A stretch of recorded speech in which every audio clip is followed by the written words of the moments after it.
കഥ അച്ഛനെന്ന സ്വപ്നം ഭാഗം 72. രചന ശാലിനി EN.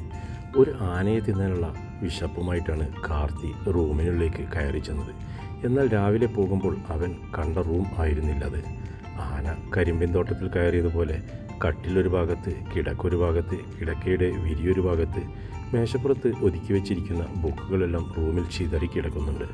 ഫ്ലവർ വേസ് താഴെ പൊട്ടിക്കിടക്കുന്നു. സോഫയുടെ വിരിയെല്ലാം ചുരുട്ടിക്കൂട്ടി ബോളാക്കി വെച്ചിരിക്കുന്നു. സെൽഫിൻ്റെ വാതിലുകൾ തുറന്നു വെച്ചിട്ടുണ്ട്.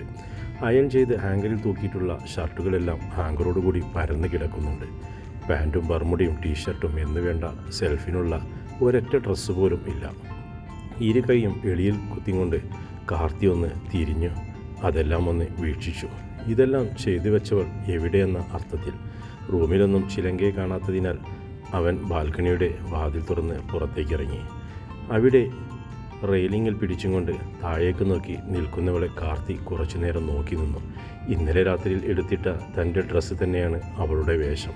മുടി ഉയർത്തിപ്പിടിച്ച് ഉച്ചിയിൽ കെട്ടിവെച്ചിട്ടുണ്ട്. ചില്ലു, അവൻ്റെ സ്വരം സൗമ്യമായിരുന്നു. താഴേക്ക് നോക്കിയിരുന്നവൾ പെട്ടെന്ന് തലചരിച്ച് കാർത്തിയെ നോക്കി. അവളുടെ കണ്ണുകളിൽ ദേഷ്യം നിറഞ്ഞു നിൽക്കുന്നത് അവൻ കണ്ടു.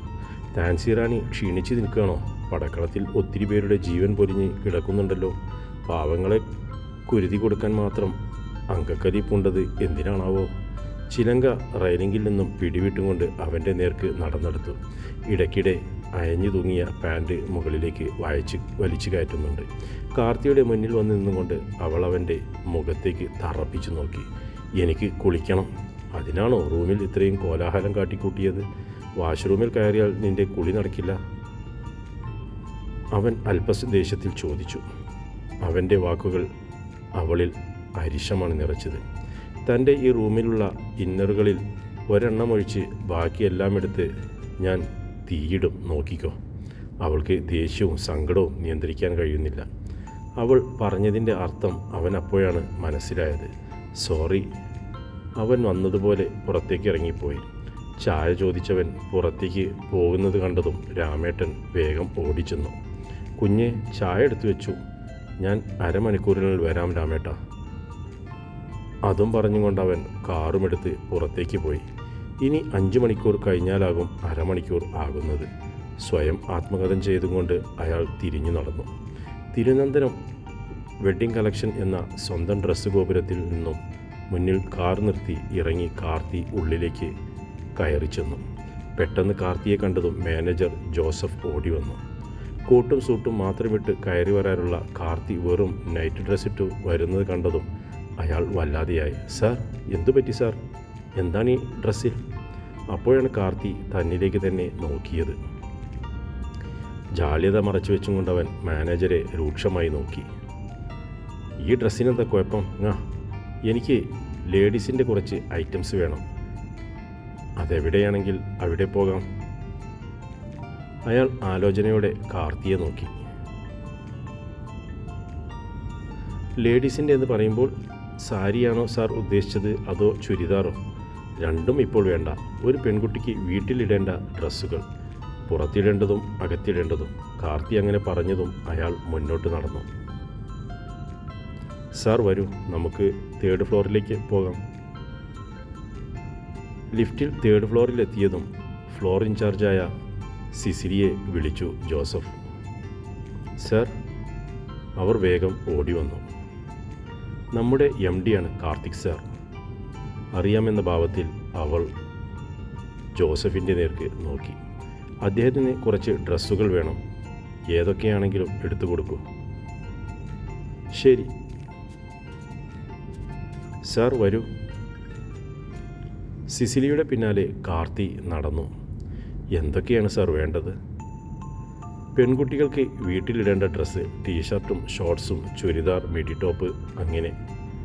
സൈസ് കാർത്തി ആലോചനയുടെ ചുറ്റും നോക്കി. ദേ, ആ കുട്ടിയുടെ സൈസ് എത്രയാകും? അത്തരത്തിലുള്ളത് എടുത്തോളൂ. കാർത്തി ചമ്മൽ മറയ്ക്കാൻ ബുദ്ധിമുട്ടെന്ന് കണ്ട് സിസിലിക്ക് ചിരി വന്നു. ആ സൈസിലുള്ള തുണിത്തരങ്ങൾ കുറേയൊക്കെ സിസിലി വലിച്ചിട്ട് കൊടുത്തു. 10-20 ജോഡിയെങ്കിലും എടുത്തതിന് ശേഷം മതിയെന്ന് അവൻ പറഞ്ഞു. ഇനി എന്താ വേണ്ടത്? ഈ അളവിലുള്ള ഇന്നറുകൾ വേണം. അവർ അതും 5-6 ജോഡി എടുത്തു വെച്ചു. ഒരു സാരിയും സെറ്റുമുണ്ടും പിന്നെ 4-5 ജോഡി ചുരിദാറുകളും എടുത്തു വെക്ക്. അവർ എടുത്തിട്ട് തന്ന ഡ്രസ്സുകളിൽ നിന്നും അവൻ ഇഷ്ടപ്പെട്ടവ തിരഞ്ഞെടുത്തു. ഇനിയെല്ലാം പാക്ക് ചെയ്തോളൂ. ജോസഫ് അതെല്ലാം താഴെ കാറിലെത്തിക്കാൻ ഓർഡർ ചെയ്തിട്ട് കാർത്തിയോടൊപ്പം താഴേക്ക് പോന്നു. സാറിൻ്റെ കല്യാണം ഒരു ഉത്സവം പോലെ ആഘോഷിക്കണമെന്ന് കരുതിയതാണ് ഞങ്ങളെല്ലാം. ഇന്നലെ പെട്ടെന്ന് അങ്ങനെ ഒരു വാർത്ത കേട്ടപ്പോൾ അതിശയം തോന്നി. എന്തായാലും എല്ലാവരെയും വിളിച്ചൊന്ന് സെലിബ്രേറ്റ് ചെയ്യണേ സാറേ. ജോസഫിൻ്റെ വാക്കുകൾക്ക് ഒന്ന് ചിരിച്ചതല്ലാതെ കാർത്തി മറുപടിയൊന്നും പറഞ്ഞില്ല. തിരിച്ച് കാറിനടുത്തേക്ക് എത്തിയപ്പോഴേക്കും പാക്ക് ചെയ്ത സാധനങ്ങളുമായി ഒരു ബോയ് നിൽക്കുന്നുണ്ട്. അവൻ്റെ കയ്യിൽ നിന്നും കവറുകളെല്ലാം വാങ്ങി കാർത്തി കാറിനുള്ളിലേക്ക് വെച്ചു. തിരിച്ച് തിരുനന്തനത്തെ മുറ്റത്ത് കാർ നിർത്തി അവൻ കവറുകളെല്ലാം എടുത്ത് ബെഡ്റൂമിലേക്ക് കയറി ചെന്നു. കിടക്കയില്ലാത്ത കട്ടിലിൽ ചമ്മറം പടിഞ്ഞിരിക്കുന്നുണ്ട് ചിലങ്ക. ഒരു നിമിഷം കൊണ്ട് അവൻ കവറുകളെല്ലാം അവളുടെ മുന്നിലേക്ക് ഇട്ടുകൊടുത്തു. ചിലങ്ക കവറുകളിലേക്കും അതുകൊണ്ട് വന്നിട്ടവൻ്റെ മുഖത്തേക്കും മാറി മാറി നോക്കി. അവൾ അതിൽ തിരയുന്ന നേരം അവൻ ടർക്കിയെടുത്തും വാഷ്റൂമിലേക്ക് കയറി. തിരിച്ചിറങ്ങുമ്പോൾ എന്തൊക്കെയോ എടുത്ത് കയ്യിൽ പിടിച്ചുകൊണ്ട് വാഷ്റൂമിലേക്ക് കയറാൻ റെഡിയായി നിൽക്കുന്നുണ്ടവൾ. ഒന്ന് നിന്നേ. അവനെ മറികടന്ന് വാഷ്റൂമിലേക്ക് പോകാൻ നിന്നവളെ അവൻ കൈകൊട്ടി വിളിച്ചു. അവൾ നിന്നിടത്ത് നിന്ന് ഒന്ന് തിരിഞ്ഞു നോക്കി. വലിച്ചു വാരിയിട്ടതെല്ലാം അതതിൻ്റെ സ്ഥാനത്ത് എടുത്തു വച്ചില്ലെങ്കിൽ കാർത്തിക് മഹാദേവൻ ആരാണെന്ന് നീ ശരിക്കും അറിയും. വായിലിരിക്കുന്ന പല്ല് 32ഉം അവിടെ തന്നെ വേണമെന്നുണ്ടെങ്കിൽ 1 മണിക്കൂറിനുള്ളിൽ എൻ്റെ റൂം ക്ലീൻ ചെയ്തിരിക്കണം. സഹായത്തിന് ആരെ വിളിച്ചാലും എനിക്ക് പ്രശ്നമല്ല. സാധനങ്ങളെല്ലാം ഇരുന്നിടത്ത് തന്നെ ഉണ്ടായിരിക്കണം. കേട്ടല്ലോ മിസ് ചിലങ്ക സത്യപ്രതാപൻ. അത് പറഞ്ഞുകൊണ്ട് അവൻ റൂമിന് പുറത്തേക്ക് പോയി.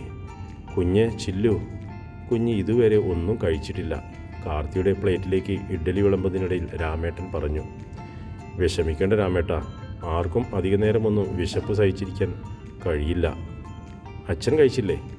കുറച്ച് ദിവസമായിട്ട് നേരാവണ്ണം ഭക്ഷണമൊന്നുമില്ല. മഹിക്കുഞ്ഞിൻ്റെ മുഖത്ത് നോക്കി നദിമോള് പറഞ്ഞതൊന്നും സഹിക്കാൻ പറ്റിയിട്ടില്ല. കേട്ടുനിന്ന എനിക്ക് പോലും സഹിച്ചിട്ടില്ല. അതിനെയും കുറ്റം പറഞ്ഞിട്ട് കാര്യമില്ലല്ലോ. കുറച്ച് കഴിക്കുമ്പോഴേക്കും കാർത്തിക്ക് വയറു നിറഞ്ഞു.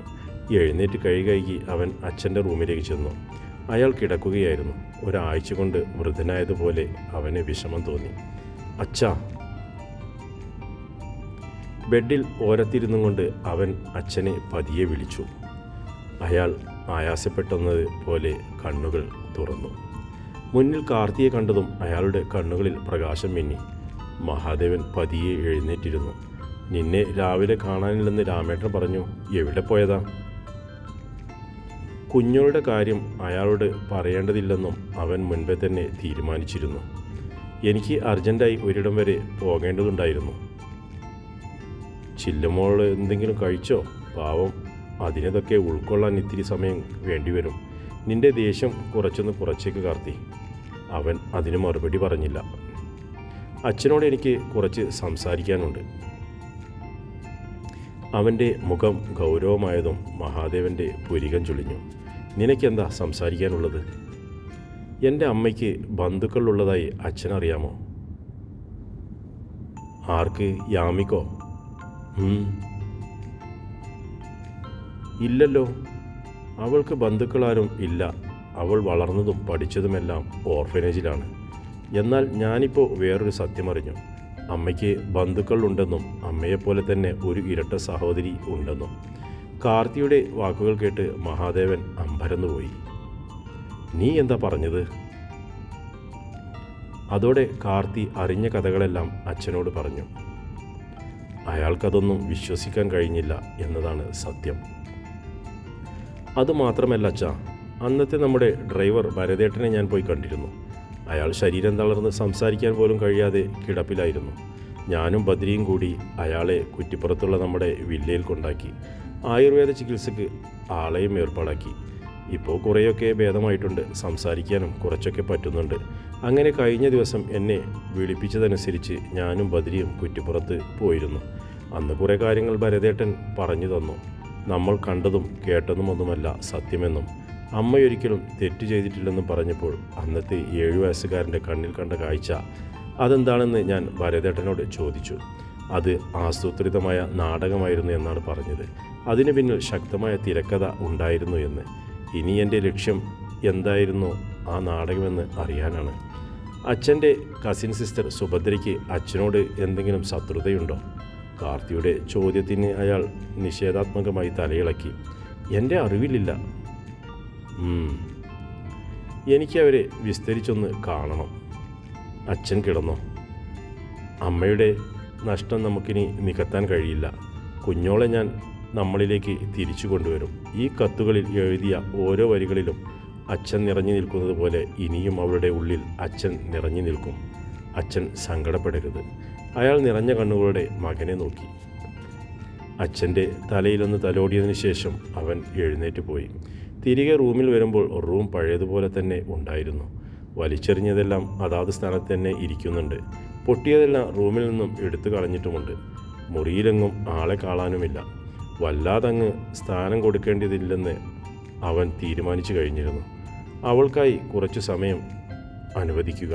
വെറുതെ വയക്കടിച്ചാൽ രണ്ടുപേർക്കും ദേഷ്യം കൂടുന്നതല്ലാതെ അതുകൊണ്ട് ആർക്കും പ്രത്യേകിച്ച് കാര്യമൊന്നും ഉണ്ടാവാൻ പോകുന്നില്ല. കാർത്തി ബെഡിൽ കയറി വെറുതെ കിടന്നു. കളി തുടങ്ങേണ്ട സമയമായതെന്ന് അവനറിയാം. എവിടെ നിന്നും തുടങ്ങണമെന്ന് ഫിലിപ്പിൻ്റെ ഫോൺ വന്നതിന് ശേഷം തീരുമാനിക്കാം എന്നുറപ്പിച്ചുകൊണ്ട് അവൻ മിഴികൾ അടച്ചു. തുടരും കഥയുടെ അടുത്ത ഭാഗം.